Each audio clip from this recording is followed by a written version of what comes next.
Live from a grungy kitchen table located in Annapolis, Maryland's scenic and historic capital, it's the Maryland Crabs Podcast. With each episode, your hosts, Tim Hamilton, John Frenay, and the occasional guest will dive in and pick apart the stuff that really matters most to you. We're too lazy to actually solve any of these problems, but we can definitely stir the pot. From schools, politics, parking in the fire lane, to those horrible people who drive BMWs. And here with this week's episode, live from the kitchen table, Tim Hamilton and John Frenay. Hello, it's the Maryland Crabs. We're back here, and this time on our latest field trip, we've gone to the James Senate office building, and we're talking with Senator John Astle, who we were initially going to talk about, and we did, but we were going to talk about the upcoming session, what was on his agenda and whatnot. But it's kind of a tame session. There's no fireworks coming up really that I could see on the slate. Right, and we're going to talk about the session. We're going to talk about his run for mayor, which is sort of not a very well kept, but kind of well kept, not announced secret. Yeah, it was pretty open, which has come to light now. So we're gonna. He unlocked my phone. I forgot that I met Senator Astle like 5, 6, 7 years. No, you know what? It was longer than that. It was before the iPhone came out. So it was probably 10 years ago when we still had flip phones. Mm-hmm. And I was at an ABA meeting up at Harry Brown's, and he was upstairs where all the lobbyists and legislators hang out. And my phone was locked. I couldn't, I had an Ericsson phone, and I couldn't figure it out, how to get. And he picked up the phone because I was bitching about it, and he just hit 0000 and unlocked it. So I had this. I'm a tech junkie, and I had this senator from Maryland just pick up my like phone. Your father's generation. Exactly, and ran, and then he just slid it back because he was just tired of hearing me bitch about it. That's awesome. That's awesome. Well, this is the Maryland Crabs, and if you just stumbled on us, make sure that you follow us around on all sorts of social media. On Twitter, we are MD Crabs Podcast. You can go to our website, which is themarylandcrabs.com. You can email us at info@themarylandcrabs.com. Find us on Facebook, right? Yep. We got 2 Facebook thingies. The Maryland Crabs Podcast. We got a group and a page, just because we could. Buying up all the properties. Yeah. And then you can follow John at Anne Annapolis on Twitter, and I'm at Tim Hamilton 47 on Twitter.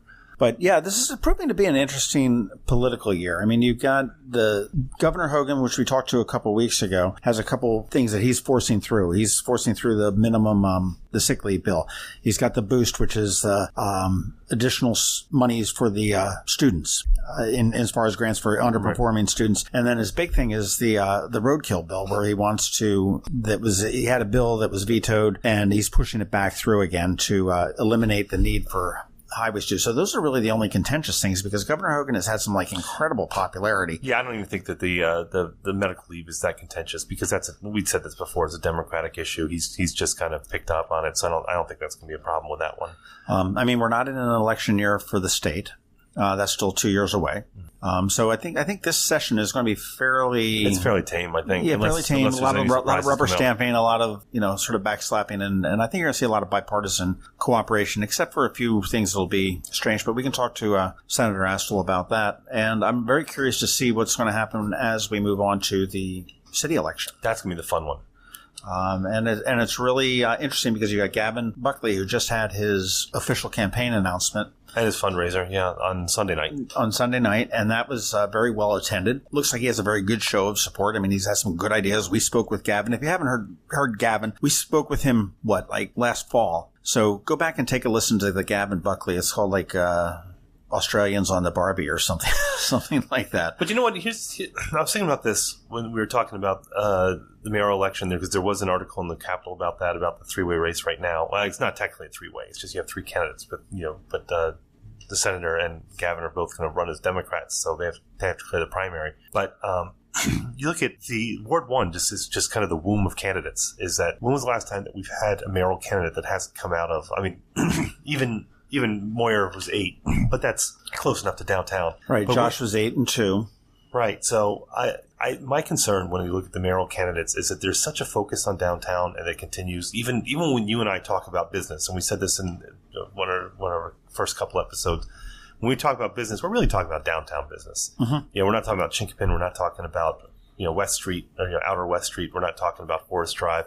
But I feel like a lot of these issues that that the candidates are bringing up, and I think that when we get closer to the election, and because right now that the campaigns are fairly vague when it comes to the issues, but they're still gonna come up as downtown issues, and that is one thing that does kind of concern me. I disagree. I think it's going to change this election. I mean, we've got the Latino and the Hispanic population that is roaring. They're rearing their what's the word I'm looking for? Rearing their heads, but I mean they're going to be a very strong voice in this election. Yeah, but for an election, but I mean I wonder. Well, I think you're going to redefine the boundaries of the city figuratively. When you say Annapolis, as you said, it's like, okay, well, up Main Street, down Maryland Avenue, and you've got this nice little historic area all tied up in a little bow, which is where all the people come and buy their T-shirts and crab cakes. I think this election, you're going to see the populace, the constituents, redefine that boundary. I think you're going to see businesses and people out on Forest Drive. Certainly, you've got the people that are living in Hunt Meadow that are going to be sitting there saying, "No, wait a minute, you need to do something about Crystal Spring." But I don't know. They've never done that before. That's my concern. I think I sense a little bit of a different tenor. I think if you go down Forest Drive, because you and I live off Forest Drive, so we go up and down. There are things that are tolerated on Forest Drive that are not tolerated, would never be tolerated in Ward 1. And there's crime issues in other parts of the city that would never be tolerated in Ward 1. So that's kind of where, I think that I would like, if I were, and I'm not a city resident, I live just outside, but if I'm a city resident who lives in Ward 7 or 5 or 2, I'd be stepping up going to the mayoral candidate saying, let's make some changes here. And when we talk about infrastructure, I really think they are. I mean, you look at what is running here already. Okay, we've got Mayor Mike Pantelides, who's in office. We've got Senator John Astle that's running. We've got Gavin Buckley that's running in the mayor. But if you look at on the ward level, you've got Ellie Tierney, who's a business owner in Ward 1, is going to challenge Joe Budge. Also, obviously, they both live in Ward 1. Ward 2, I haven't heard of any challengers to Fred Payon yet, but I wouldn't be surprised to see Kurt Riegel come into this again. Mm-hmm. Ward 3, I'm hearing that Rhonda Pindell Charles is going to be challenged by former Alderwoman Classy Hoyle. That's going to be a battle. Which is very strange. Ward 4, I've not heard anything more, and that's Sheila Finlayson. Yeah, I think she's pretty strong. Ward 5, you've got Jared Littman, who's out, and the heir apparent is already in with Mark Rodriguez, who's somebody that we've also talked to, and that's got the voice in the ear of the Latino community as well. Okay, Ward 6, you've got a three-way race at this point. You've got Kenny Kirby, who has said he's going to run. He said he wasn't, and then he now has said that he is going to run, but he hasn't filed. But you've got Kenny Kirby, the sitting alderman. You've got Shamika Henson, who is an attorney out of Baltimore that lives in the ward. And now you've just got DeJuan Gay, who just filed. He's 19, isn't he? He's 19. He's a student at University of Maryland Eastern Shore. 6, Ward 7, you've got Alexis Villegas, who's come in. We haven't heard from Ian Pfeiffer. He initially said he wasn't, but I think he was banking on an appointment in a Clinton administration. So he may indeed run there. And we've also heard that Rob Savage, who was the whistleblower in planning and zoning on that whole thing. Oh yeah, he's now working on Crystal Spring. He's now working for the county, but I hear he's going to be also running as well. Ward 8. Hopefully there's a challenger there, but I haven't heard of anybody at this point. But you've got Ross Arnett. So I think you've got a lot of new blood all around these wards that are going to make a deal of it. I mean, DeJuan Gay has said, no, we need to look at the city more than just these specific areas. And I think you're going to find that that's going to be a big part of the election. I would hope so, because I think part of the status quo up to this point, I think that's what's gotten stale, is that I just feel that we've centered so much on the issues downtown, and the fact that we haven't solved those issues, the fact that we've put so much time and effort into downtown issues, and yet have had catastrophes. Well, that's dramatic, but we've had debacles like the Market House, and I hate to bring that up again, but that is just emblematic of the issues we have, that we pour money into projects and they're never solved. I mean, Compromise Street is still an issue. I don't think we're moving forward with anything on Compromise Street after all the time and effort that was put into that. Right. Well, in this election too, also, you've got to look at the business community. We've got some business entities that weren't around last time around. We've got SOFOS, South of Forest. I don't know what the acronym is, but the business community, which is basically Forest Drive corridor. they're active and they're strong. They're calling for cleaning up a Forest Drive, which I know has been a real bug up your ass. Yeah, it has. Years about just how disgustingly dirty it is. And I've walked that many times. Well, not just that, but I mean, you have temporary, and pro-business, but I'm looking at some of the business with these temporary signs that are, falling apart and holes in them. And if you go up past, around the seafood market, I'm not talking about the seafood market, but a lot of the businesses up there, it's falling apart. Sure. Over in the Chinkapin Round Road, you've got the design and I can't remember, design in something district. Warehouse district. Yeah. They're doing events. They're doing, and they're starting to get a voice out there. And this is sort of a fraction. And then you've got the Downtown Annapolis Partnership, which focuses strictly on the downtown area with accepting some of the other places to come in. And that would be ACC, not EXC, accepting. Well, so I think it's really going to be, redefined in this election as we go forward. I'd hope so. I think, because there's a lot of issues that, crime is one that's on a lot of people's minds right now. I think that the election is going to be really interesting with the new voices you have coming in. And you have someone that give a fresh business voice like Gavin, and you have Senator Astle, who is battle-hardened. He's the establishment. Which I wonder whether that will hurt him. Well, yeah, but there's a fine line between establishment as someone who is entrenched and is just kind of occupying a seat and somebody who understands how deals are made. And it'll be interesting to see how Senator positions himself. Well, he certainly has a different perspective coming from the state level down. Right. Yeah. I often wonder if it just seems easier at that point. But I mean, he can be hyper focused really at this point on Annapolis and build coalition with the council, which, let's be honest, is not being done now. Sure. And I'm not blaming anybody. It could be part of council, part of the mayor. There are issues, but there is an issue there. So right.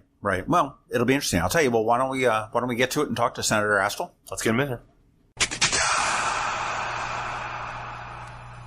Spring is here, and baseball season is here. Is your lawn ready for a game of catch or batting practice with the kids? Turn to the lawn and garden experts at Homestead Gardens and learn what products they recommend for a healthy green lawn. Homestead Gardens carries the widest selection of natural and organic garden solutions for a kid, pet, and environmentally safe lawn. Because lawns aren't just for looking at, they're for playing in. Visit homesteadgardens.com for weekly deals, inspiration, and more. Live life outdoors this season with Homestead Gardens, Davidsonville and Severna Park.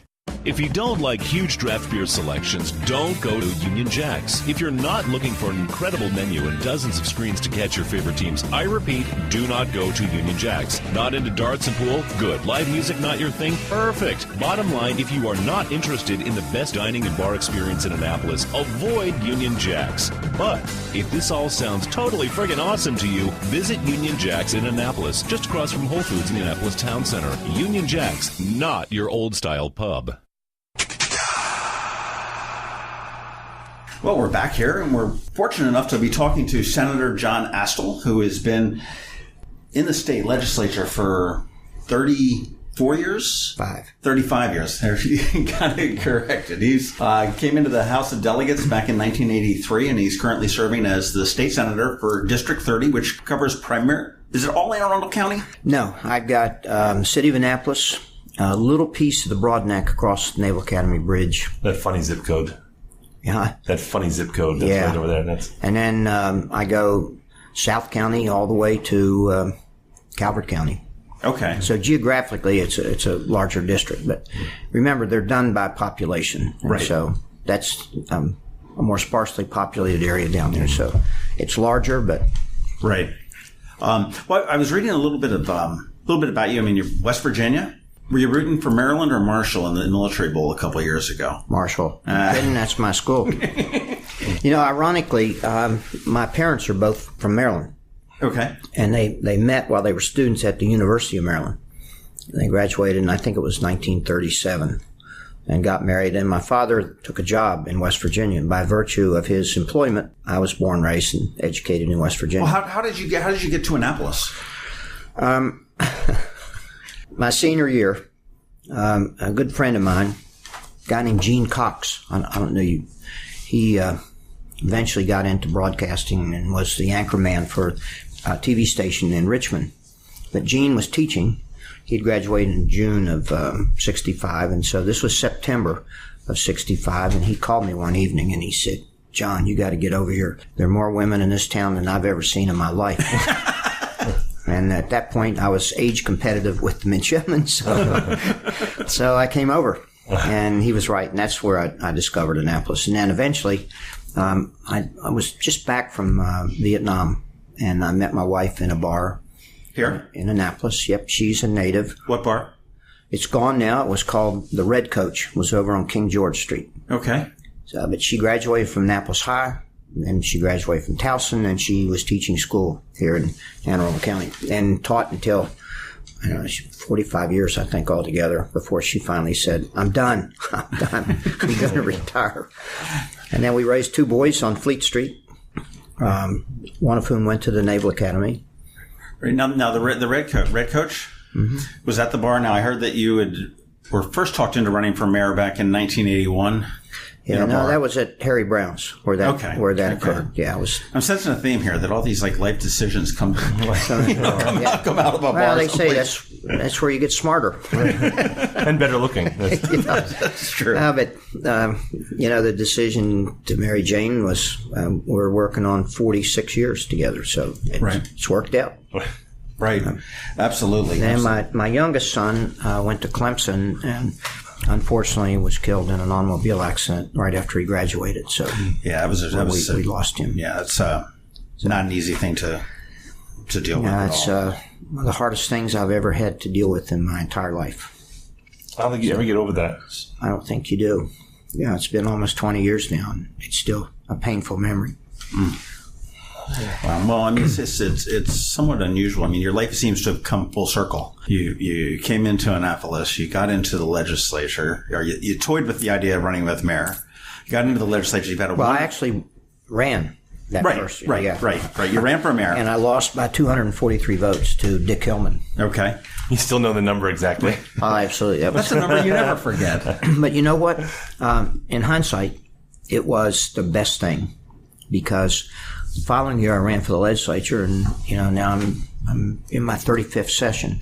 So had I won that election, then one term, maybe 2, and then I wouldn't be wearing a colonial costume and walking dogs, but you might be, but I might be, but the cops might be coming to get you. I might have done something else. Well, yeah, you definitely always remember the numbers. I mean, you tell me Mike Pantelides is not going to remember 59 for the rest of his life. His life. Yeah. I mean, that's just and Josh. Yeah, and Josh too. Yeah. That's as well. But I mean, it's funny that your life has somewhat come full circle. Now here we are after a storied career in the House of Delegates in the State Senate. That you're in. I had another career before I got in the legislature. I know you were flying helicopters. I was a Marine officer. Right. Flew helicopters. Flew in Viet Nam, and the highlight of my Marine Corps career was 4 years as a pilot for President Nixon, flying Marine One. Were you really? Awesome. I didn't know that. Yeah. When was the last time you flew?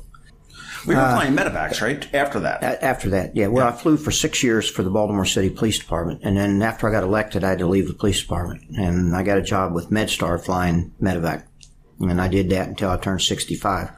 Now, the FAA has rules. Oh, right. So I heard McMillan's out there. He's counting his.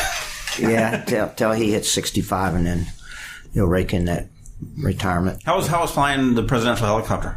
It was pretty exciting. Yeah. Although when you're up front, the most important people in the helicopter are in the 2 seats up in the cockpit. Right. But, once you take off, you got a lot of stuff to pay attention to in the cockpit. You don't have time to think about what's going on in the back. Right. But just to know, I sat on the side of the helicopter where the stairs were, and so I could look and watch as the president got on board. It's the first family got on board, and so. And wow, it was pretty neat to think that you were being entrusted with the safety of the president of the United States. The life of the leader of a free world, if you want to. How long was your tour in Vietnam? 13 months. Mm-hmm. Was that something that seminal time in your life? I mean, I learned a lot about life and death, and I get shot down twice, and I got 2 Purple Hearts. So, I mean, there were some moments when I wasn't sure what was going to happen in the next 10 minutes. Wow, for my generation, my father was drafted, and he didn't go over, but it was I was really young. I remember picking him up, after he was released. And for my generation, you see all the movies and it was more kind of glorified. It was very idealized. And you forget that there's a lot of baggage that goes along with that lasts forever. And the military service just defines a lot of people in the course of actions they take kind of moving forward. I think you're absolutely correct. And I keep one of my Purple Hearts in the presentation case on my desk right next to my computer. I see it every morning when I turn on the computer.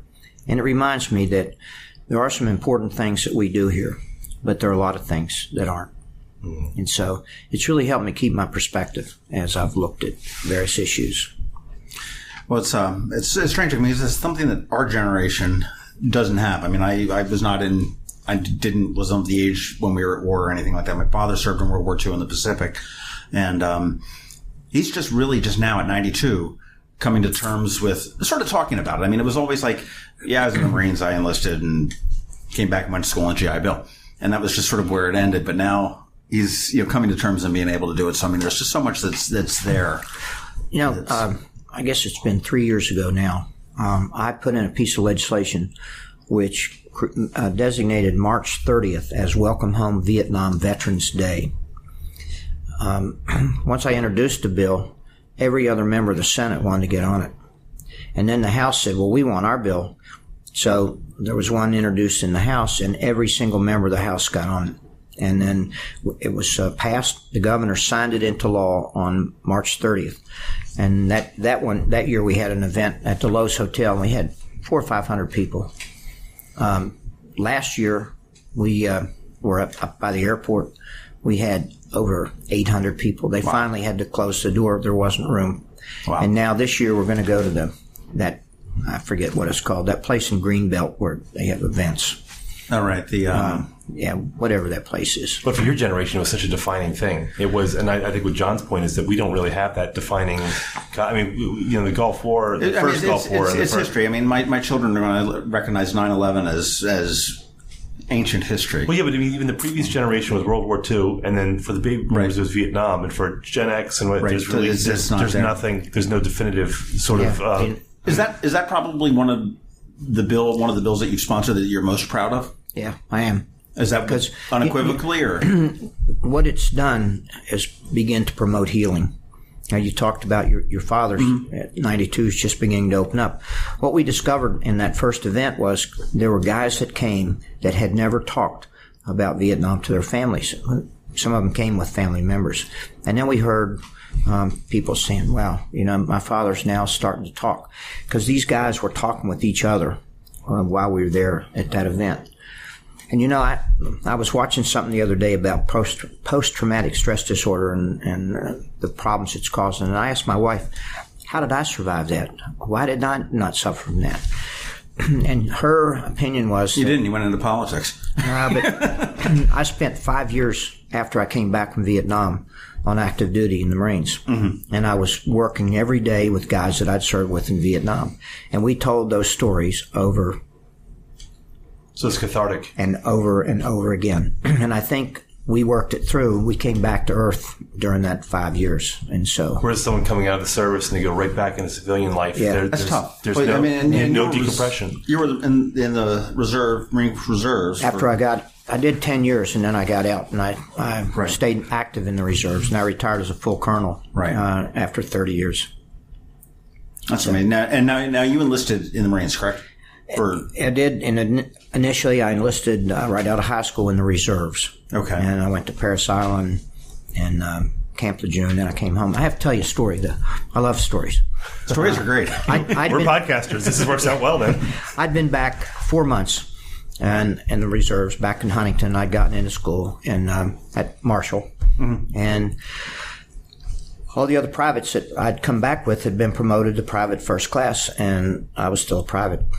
So one drill weekend, I got my courage up to go see the first sergeant. I rapped on the door. He didn't even look up from his desk. He said, "What do you want?" And I said, "Well, First Sergeant Private's been back from boot camp now for 4 months, and all the other privates." And he just cut me right off, and he says, "'Cause you got an attitude. Now get out of my sight." Well, I never forgot that. And the day the general pinned the eagles on my collar, I had an epiphany, and I suddenly realized I'd had the right attitude since the very beginning. I just had the wrong pay grade. Oh, that's awesome. That is awesome. But your Vietnam, that is one of the most poignant bills for you. Yeah. This is arguably could be your final term in the state Senate. If I'm successful. Right. Yep. What's on Senator Astle's agenda for the next 83 days? Yeah, I don't count the days. I just wake up every morning, look in the mirror, and think, I look good. Yes, I made it. Another day. I had a couple of issues that I'm working on, and I've put in a couple of bills. One, in fact, it'll be on third reader, maybe tonight. Several years ago, the chairman and I'm on the finance committee, and we have jurisdiction over tourism issues. I'd been approached by what they call the DMOs, the Destination Marketing Organizations. Each county has one, and their responsibility is to try to market that county to the world. We've got Visit Annapolis and Troy Talbot. Yeah. And so they would come to the Maryland Tourism Development Board meetings, but they were in the audience. And they said, we'd really like to be on the, have a vote and be on and actually sit with the board. So we put in a bill, which put them three of them on the board. But there was some discussion, and to get the bill passed, we amended it so they did not have a vote. They were on the board. They sat at the table during the meetings, but they didn't have a vote. And the chairman and I decided this year that it's time. They need to fully participate in the actions of the Tourism Development Board. And they are the experts because their organizations get some of this money, and then they use it. Sure, they're on the front lines. Yeah. So that bill passed out. I'll never forget the day we heard the bill, the first bill to put the three of them on. Chairman was gone, and I'm vice chairman, so I was chairing the committee. And the guy who was then the chairman of the Tourism Development Board was sitting at the witness table, and he says to me, "Well, Mr. Chairman, they're in the room. I don't think it makes any difference where they sit." And I said, "Well, sir, you and I are in the room. You're sitting there. I'm sitting here.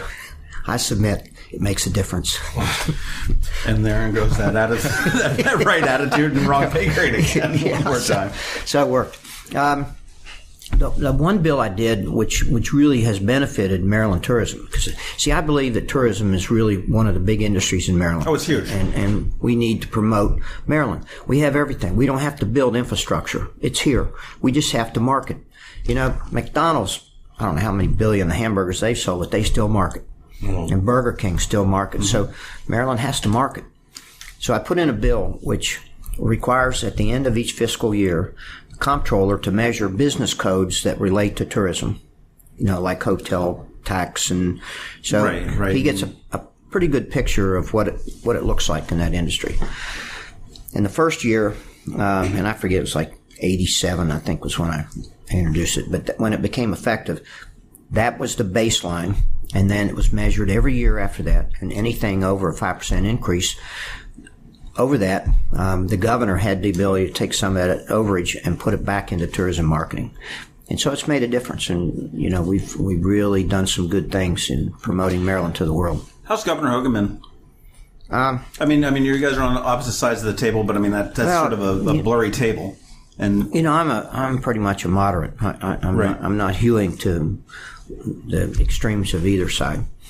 And while I don't, he and I don't converse, I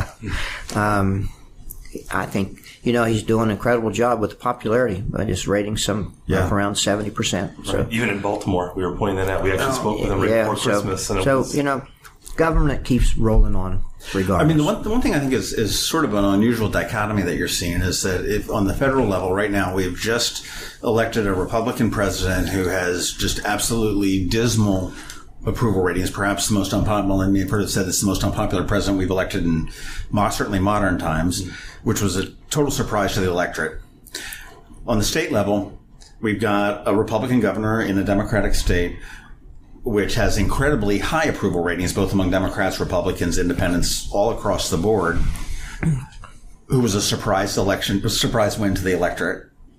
you look down on the city level in Annapolis, and you've got Mayor Pantelides, who was a Republican and primarily a Democratic city, that, again, surprised the electorate with a 59-vote win against a incumbent mayor that was doing a very decent job, except he picked the wrong battle to fight at the end.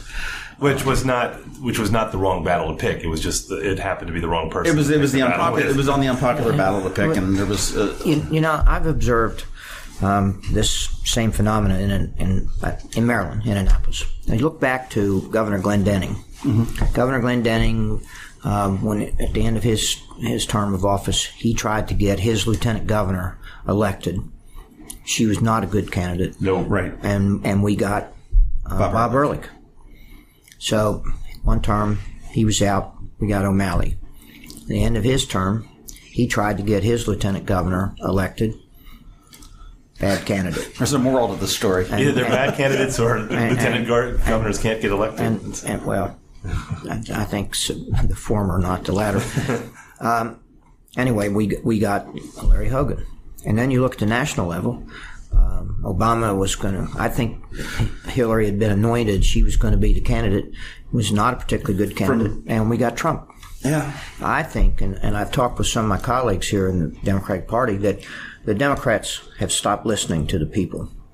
And that's something that we as a party are going to have to fix. Well, you come from West Virginia, and you come from the very people who really spoke out in this election. You know, and I think, I don't know if I was talking to you about this, John, but it was, for all the people who are criticizing the Trump supporters, there is some truth to the coastal elite, where people aren't going in the interior. I mean, they're not going to West Virginia, West Pennsylvania, upstate New York, and these areas that are economically depressed, and realize the desperation that these people have, and they just need any change. So to sneer at them, saying that they're stupid and uninformed, until you think you live their lives, and you grew up around that. I mean, you can attest to. Well, when Hillary said, "I'm going to put coal miners and mines out of work," that's the Democratic mantra. Coal's bad because coal makes carbon, and that's a hell of a message to send to West Virginia, Western Pennsylvania, and Eastern Kentucky, those coal-producing areas.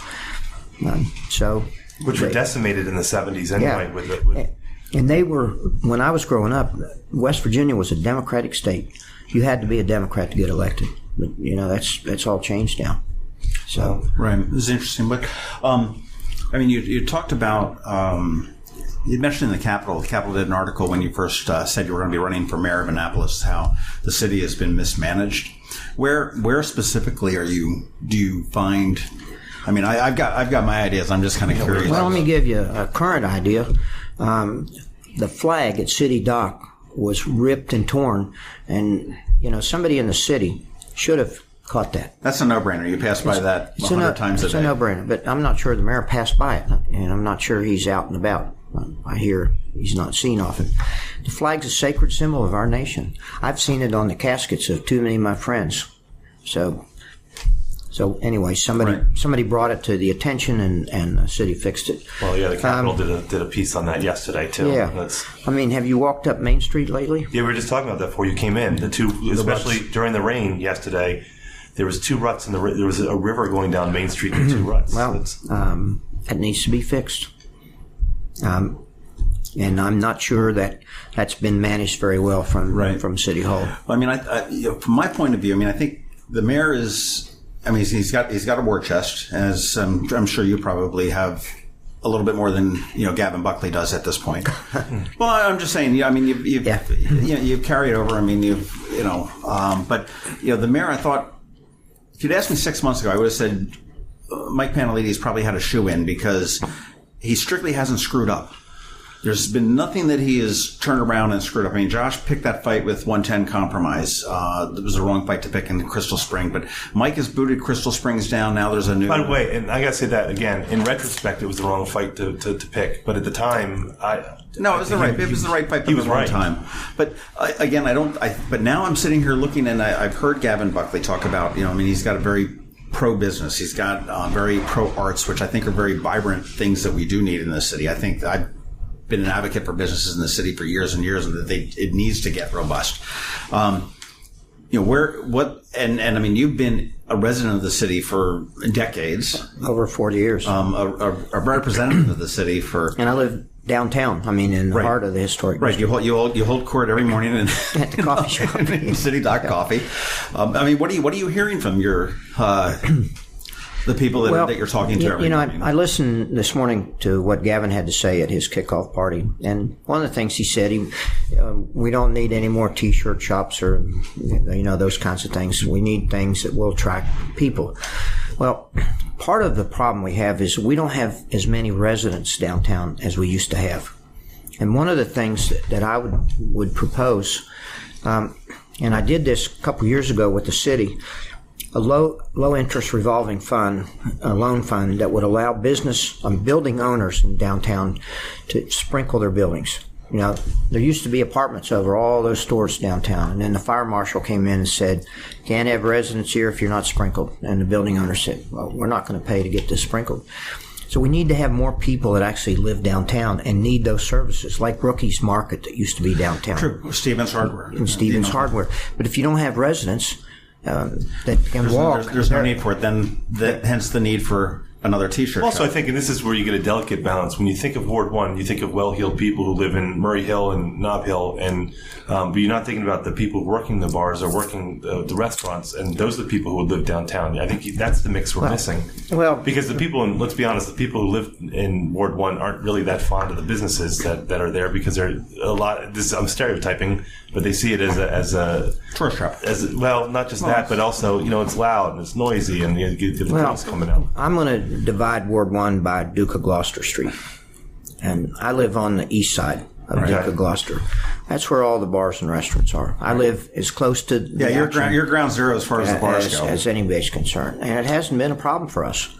I've talked to several Ward 1 people. They always say that there's people crapping in their front yard and stealing their stuff and whatnot. And you hear that anecdotally, but then when you talk to them, it's like, well, I was talking to Ellie Tierney, who owns the Chez Ami, and she says, every now and then we'll get a pillow stolen off of our bench out front, but that's kind of it. And maybe there's a loud couple going up the street laughing and giggling at 2:00 in the morning, and you just sort of get used to it, but you're living in a city. Yeah. So I haven't had anybody do anything like that on my front porch or on the sidewalk in front of my house.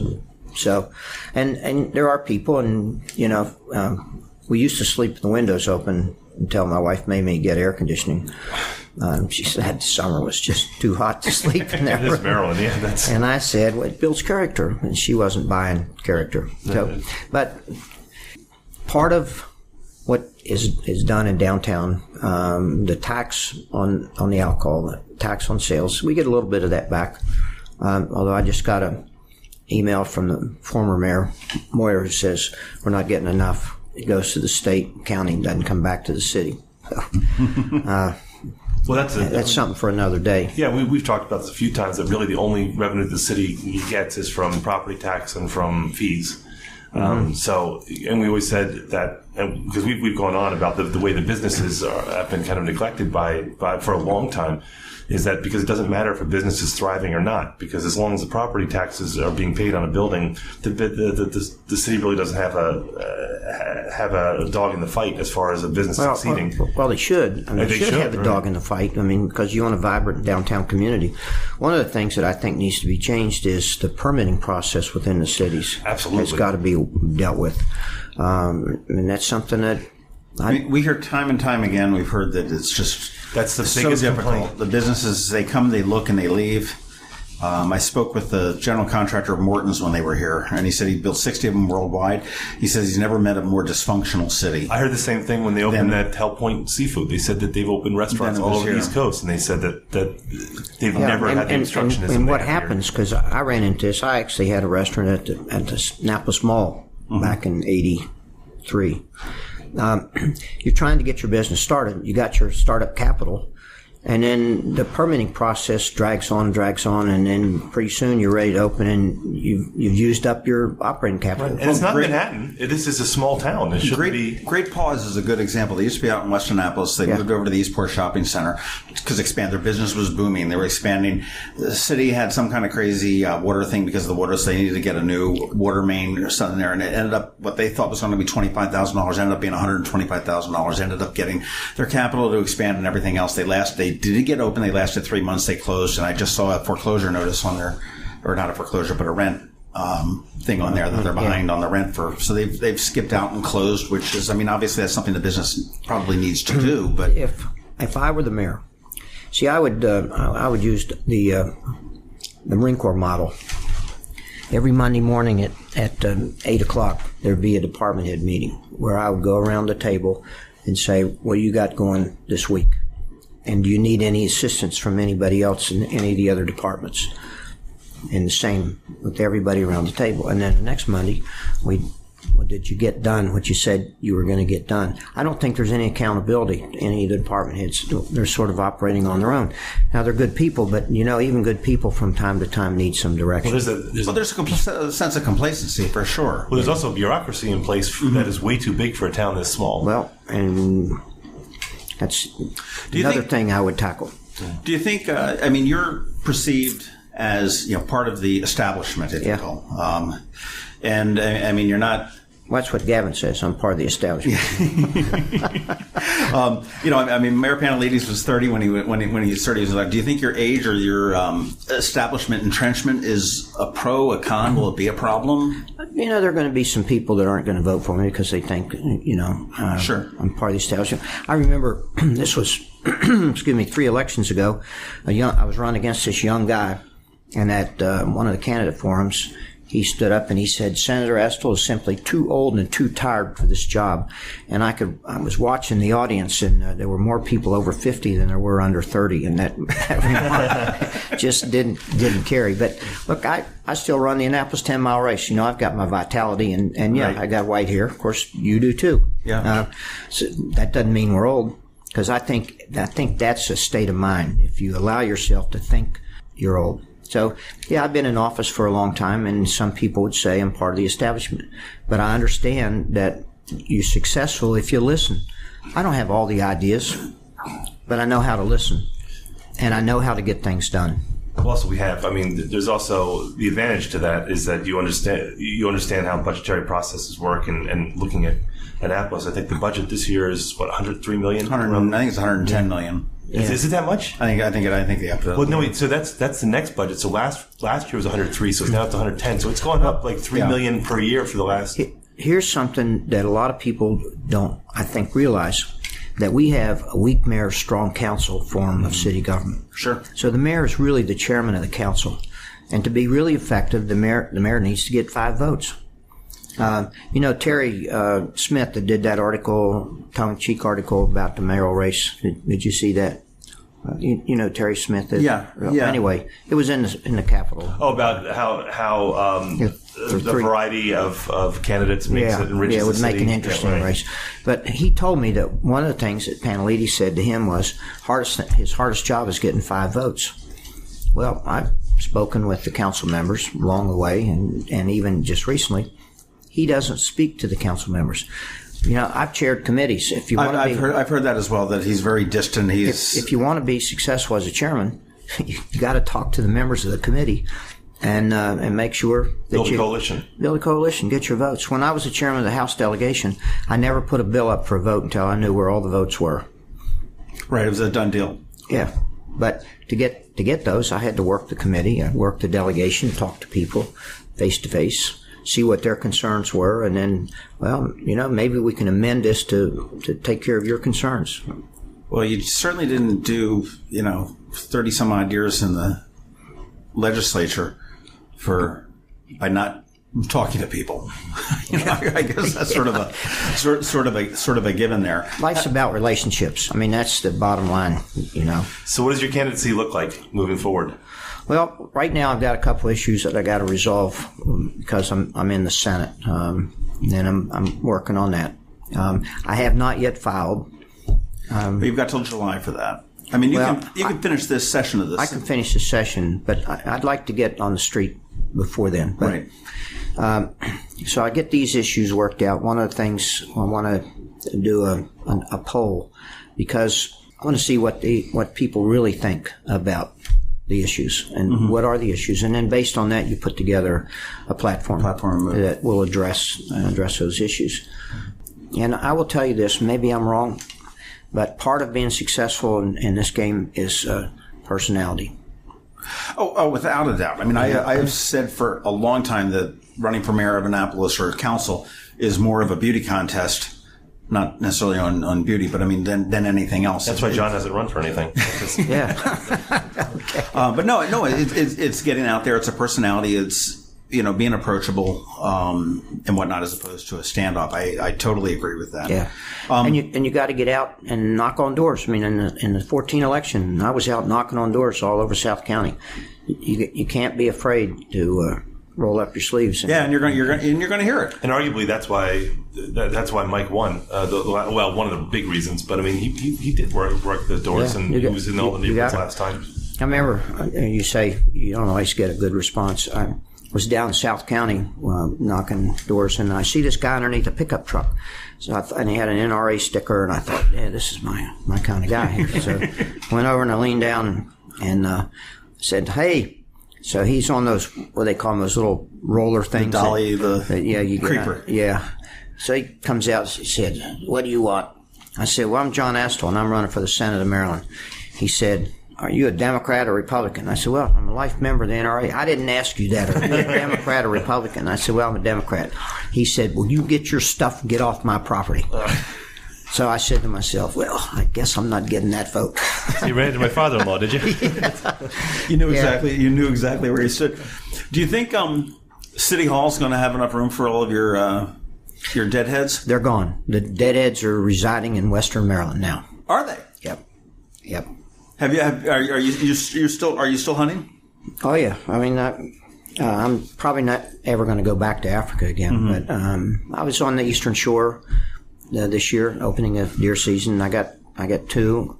I got one processed, and the other I donated to Feed the Hungry, to that program where they process it and then donate it to the food bank. What's in Western Maryland? Where do you have a property out there? Yeah, I got some property out there. Up Deep Creek or? Pardon? Up Deep Creek? North. No, I'm not on the lake. I'm in the woods. In Garrett County, though? Yep, 15 miles north of. I'm a mile and a half from Pennsylvania and 2 miles from West Virginia. Friendship or? Friendsville. I'm north of Friendsville. That's Garrett. We had a place at Deep Creek for years and years, and that's when Oakland used to be. And if no one has ever been to Oakland, it is like Mayberry. Right? Yeah. Although now it's gotten kind of. It's kind of built up a little bit. It's been kind of discovered, but my wife and I were sitting back. I think it was in September, or whenever it was, that the blackberries were. And she had been picking some blackberries and the day before, so we're sitting on the porch having a cocktail, and all of a sudden I look up, there's a bear. So there was a bear eating the same blackberries where she'd been picking. They're like pigeons up there. They're everywhere. Yeah. That's when we go, you'd have to drop off your trash. They wouldn't pick it up, and you'd go to the dump, and like the lights would come on, and it was just bears everywhere. It was phenomenal. So that's my getaway. I can get out to the mountains where on the little road that we get our house is on. If we see 6 cars in a day, that's heavy traffic. Makes it easy to fix. And if you talk about the infrastructure, we used to go to Deep Creek back in the 80s when it was a backwater. The only people who went there were from Pittsburgh. And you had to take 40 up there through Flintstone. Yeah. And then they built 68. And actually, that gap on 68, right past Hancock, we were the first car through there. Is that right? Yep, we got there right when they cut the tape and they waved us through. No, that's one of my favorite. You come out 68, you come up through that cut, and then all of a sudden it just opens up to Western Maryland. It's pretty incredible. It is. It's beautiful. I've been out there a couple times with my girlfriend through that pass heading out to you drive around the lake. I mean, $1 million homes, multi-million-dollar homes. And when homes. I was growing up, I sound like the old guy here. But there wasn't all that there. It wasn't as she is now.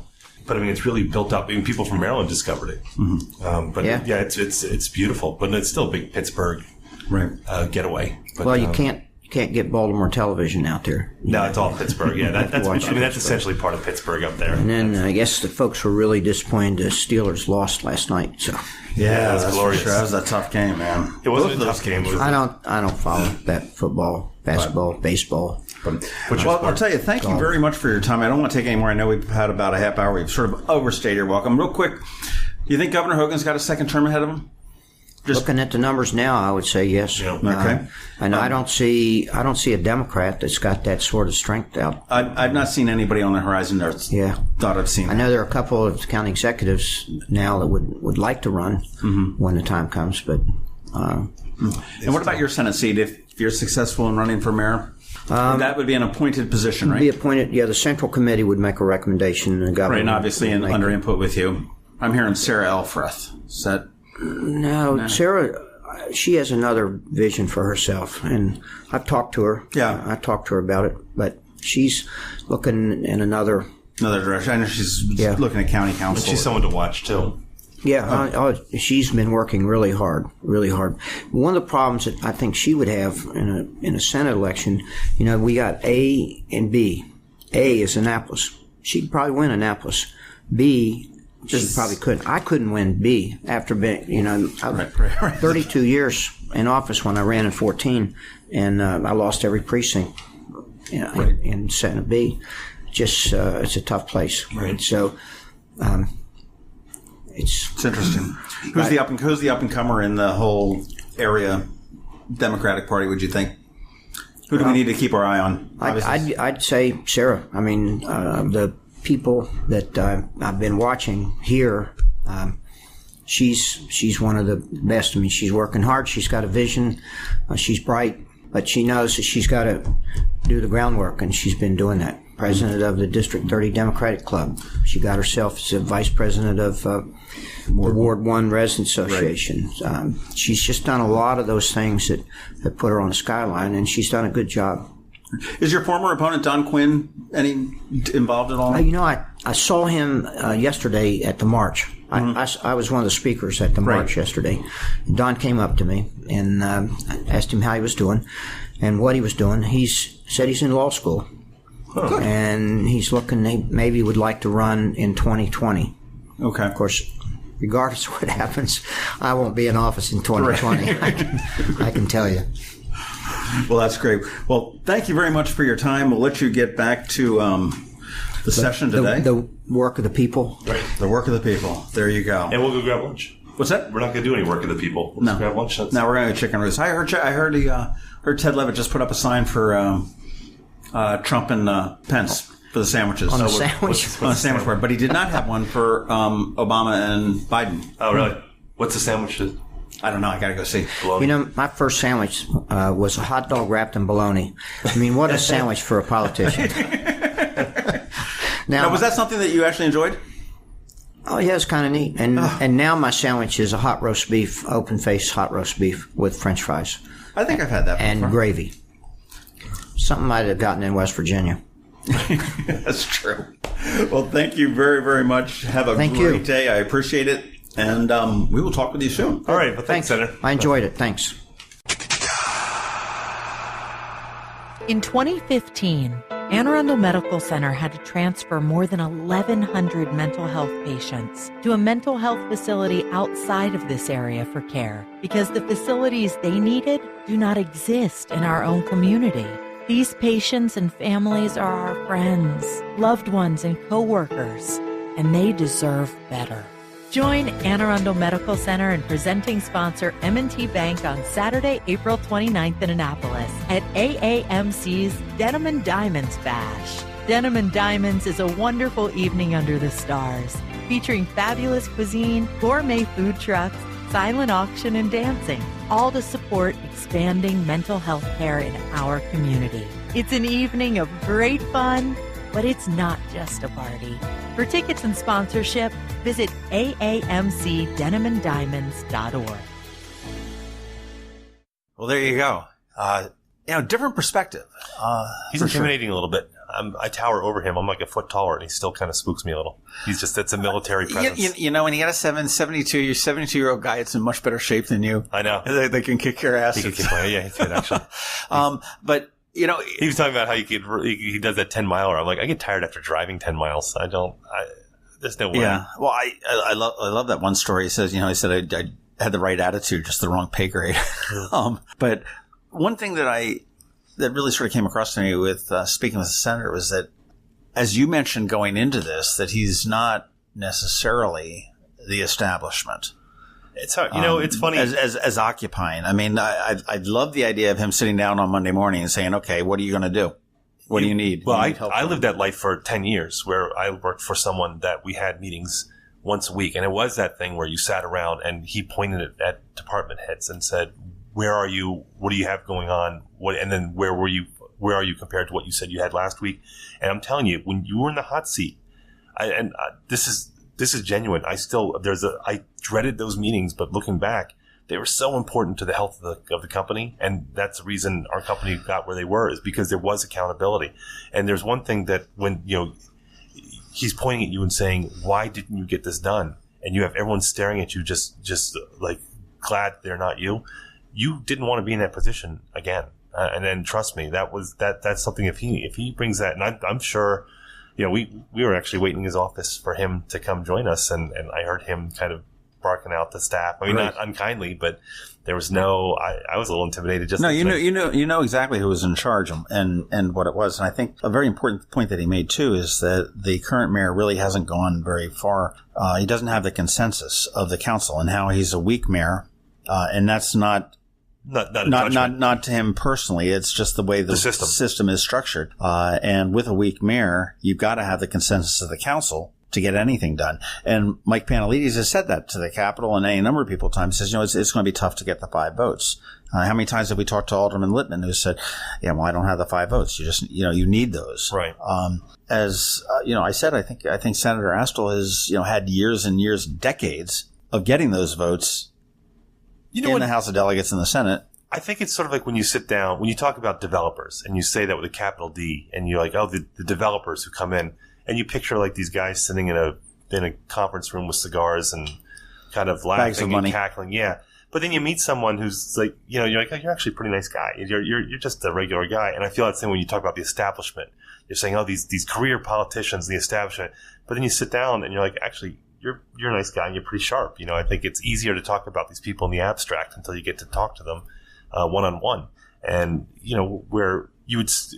where I think the mayor would say, well, he's part of the establishment, or Gavin would say he's part of the establishment, he's been entrenched. But then you talk to him and say, well, he does know how to get things done. He does understand budgetary processes, and he understands how to write legislation.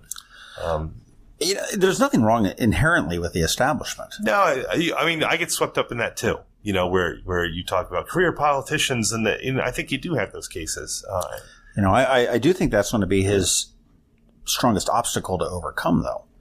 I think that you're going to find the young Mayor Pantelides, the younger candidate Buckley, will be hammering that. Hey, here's this old guy that's entrenched in politics. I guess, but there's a comfort that comes to that when I think Annapolis isn't any worse off than most cities. It's just that when you're here, you think your problems are worse than anyone else. You're like, oh, it's a disaster. And if you step back going, it's not a disaster. And Annapolis is certainly not a disaster by any stretch. But sometimes when you look, especially at the fiscal matters, where you get a little bit worried going, look, our budget keeps growing, keeps getting larger. Our financial obligations aren't going away, and they're actually getting worse in the form of benefits to current and former employees. So when you have someone, you get a little worried, and when you have like these younger people come in, but you see someone like Senator Astle, you feel kind of relieved, going, okay, he understands this.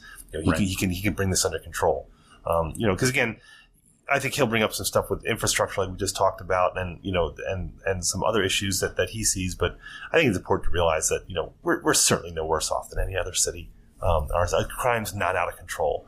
As Chief Pristoop has said, has demonstrated there. Well, I'll tell you, I mean, at least we know it's going to be an interesting election season. This is going to be fun. I'm really. We thought we got rid of the election a couple months ago, but no, this will be interesting on the local level by a far stretch. And we're going to have some pieces going forward with this. So we're going to have some live debates. We're going to bring back the candidates. We're going to be talking to Mayor Pantelides and candidate Pantelides, and we're going to bring Gavin back, and we're hoping to have some live events. So we'll keep you abreast of that.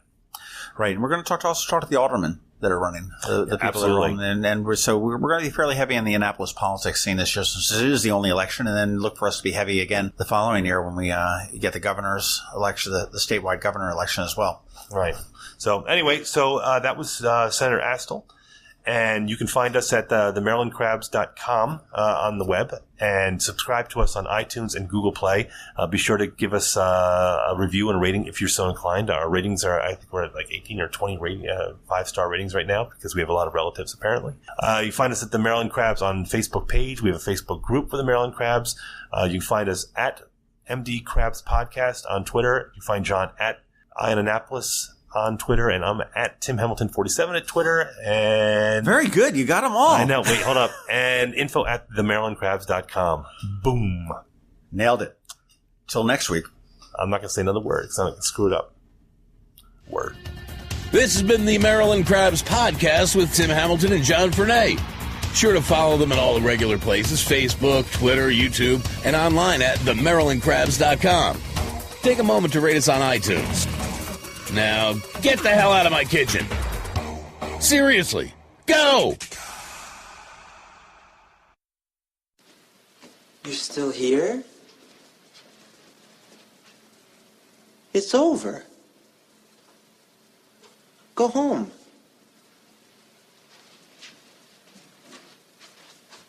Go.